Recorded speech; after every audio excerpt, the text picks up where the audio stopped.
Hello et bienvenue sur Factor X, le podcast qui réveille vos soft skills. Je suis Anna Martineau et je suis convaincue qu'on peut devenir de meilleurs managers, de meilleurs vendeurs, de meilleurs communicants ou encore mieux collaborer au sein d'une équipe si on décide d'investir dans notre savoir-être. J'ai donné vie à ces convictions en fondant My Learning Store, un organisme de formation spécialisé dans le développement des soft skills en entreprise. Ma vision, c'est d'inspirer un maximum de personnes à développer leurs soft skills parce que je sais que c'est la garantie de l'employabilité, du bien-être et de l'équilibre. Et c'est aussi pour ça que j'ai lancé Factor X, le podcast qui va littéralement réveiller vos soft skills. Ici, je vous livre des pratiques qui marchent pour réveiller votre truc en plus, libérer votre potentiel et devenir une meilleure version de vous-même. Et ça y est, les vacances sont finies et c'est déjà l'heure de la rentrée. Moi, je suis hyper contente de vous retrouver après ce break de quelques semaines. Je reviens de vacances ressourcée comme pas possible et j'espère que c'est aussi le cas pour vous. La rentrée, c'est souvent une période qui est synonyme de nouveaux départs, de nouveaux défis. Et c'est important de l'aborder avec confiance dès les premiers jours. Alors aujourd'hui, ce que je vous propose, c'est de découvrir les soft skills qui sont pour moi indispensables pour réussir cette période de nouveau départ. Alors, si vous avez envie de conseils pratiques pour une rentrée du tonnerre, restez avec moi. Parlons déjà d'organisation et de gestion du temps.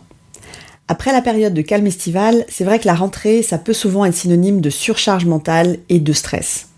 Pour éviter ça, une bonne gestion du temps, c'est vraiment essentiel. Alors voici quelques conseils concrets pour une organisation au top. Déjà, planifiez vos journées. J'ai remarqué qu'avoir une visibilité claire et vraiment visuelle sur notre emploi du temps permet d'anticiper un maximum et ça nous évite de stresser sur tout ce qu'on a à faire. Personnellement, je ne pourrais plus me passer de mon agenda électronique. C'est assez basique comme système, mais j'ai remarqué que c'est ce qui marche le mieux pour moi, alors je me contente de ça. Alors pourquoi se compliquer la vie quand on peut faire simple, vous me direz. Et tous les soirs, avant de finir ma journée, je passe en revue la liste de mes tâches du lendemain. Ça me permet de dédier des plages horaires spécifiques pour chaque activité sur mon agenda. Et ça ne fonctionnera que si vous apprenez à prioriser dans les différentes choses que vous avez à faire. Le plus simple, je trouve, c'est d'appliquer la matrice d'Eisenhower pour distinguer ce qui est urgent et important. Je vous mets ici dans les notes de l'épisode un PDF avec la matrice. Ça peut vraiment vous être utile, je vous assure, si vous ne l'utilisez pas encore. Une fois que vous avez identifié l'urgent et l'important, concentrez-vous d'abord sur les activités qui vont avoir un impact important sur vos objectifs à long terme.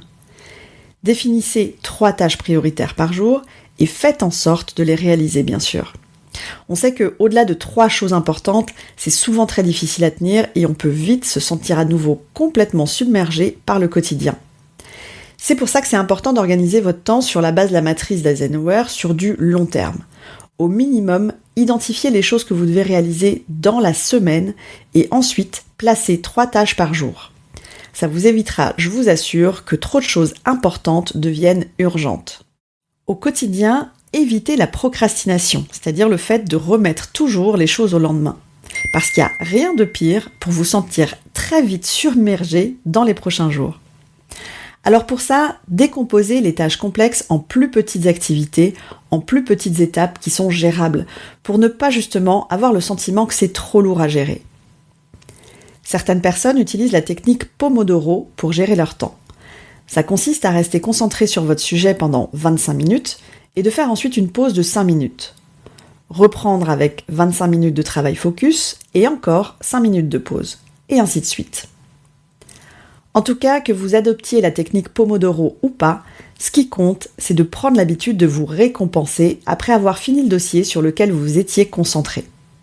Moi, j'ai pris l'habitude de m'offrir des pauses ressourçantes chaque fois que j'ai barré une activité de ma liste et sérieusement, ça me fait un bien fou en termes de gestion du stress. Une autre soft skills à adopter tout de suite à la rentrée, c'est d'être proactif dans la prise de décision. Alors pour ça, restez informé sur vos sujets. Collectez un maximum d'informations et consultez des sources fiables et diversifiées pour avoir une vision du sujet complète. Et faites preuve de courage aussi, parce que parfois, c'est vrai, certaines décisions sont plus difficiles à prendre que d'autres, parce qu'elles sont peut-être impopulaires. N'ayez pas peur de les prendre. Rappelez-vous que chaque décision est une opportunité d'apprentissage. Impliquez aussi au maximum votre équipe. Prenez les décisions de la manière la plus collaborative possible, en organisant par exemple des réunions de brainstorming ou faites des sondages pour recueillir les idées et les avis des personnes qui travaillent avec vous. Je sais que c'est pas toujours possible, qu'il y a des informations parfois qui ne peuvent pas être communiquées en amont, et c'est vrai.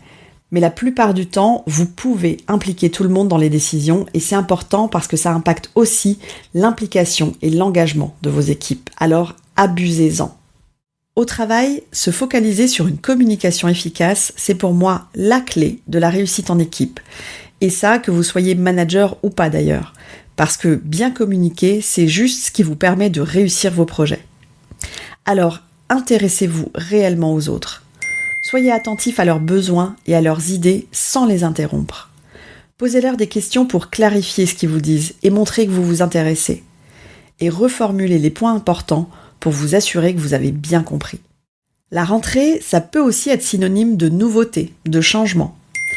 La flexibilité et l'adaptabilité sont donc des soft skills indispensables en ce moment.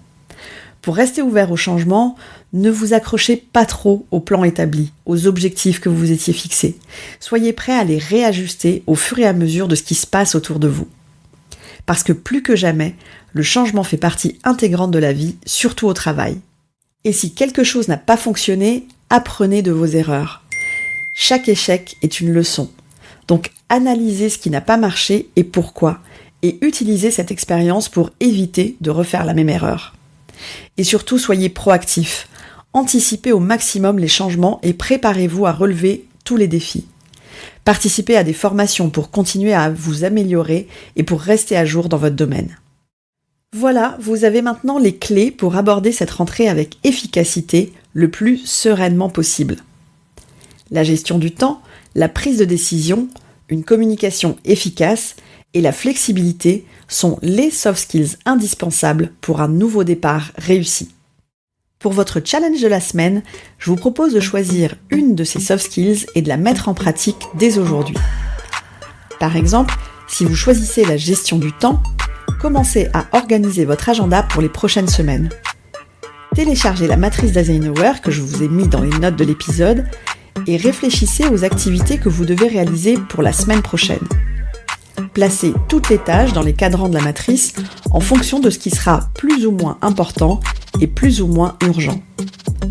Quand votre matrice de la semaine est faite, recommencez en vous concentrant sur les activités que vous avez à faire dans la journée de demain. On arrive déjà à la fin de cet épisode, merci de m'avoir écouté. Et si vous avez envie d'aller encore plus loin, mon livre Soft Skills, mode d'emploi pour un nouveau monde du travail est disponible dans toutes les bonnes librairies. Le lien pour le commander est dans les notes de l'épisode ici. Sinon, je vous donne rendez-vous la semaine prochaine, ici, pour d'autres pratiques actionnables dans votre quotidien. Ciao, ciao! Si cet épisode vous a plu, le meilleur moyen de me le dire, c'est déjà de vous abonner au podcast et aussi de me laisser un avis 5 étoiles avec un petit commentaire sympa sur Apple Podcast. Vos avis et surtout vos commentaires, ça va vraiment m'aider à mieux référencer le podcast sur iTunes et ça me motive encore plus à continuer à enregistrer ces épisodes toutes les semaines. Alors d'avance, merci pour ça!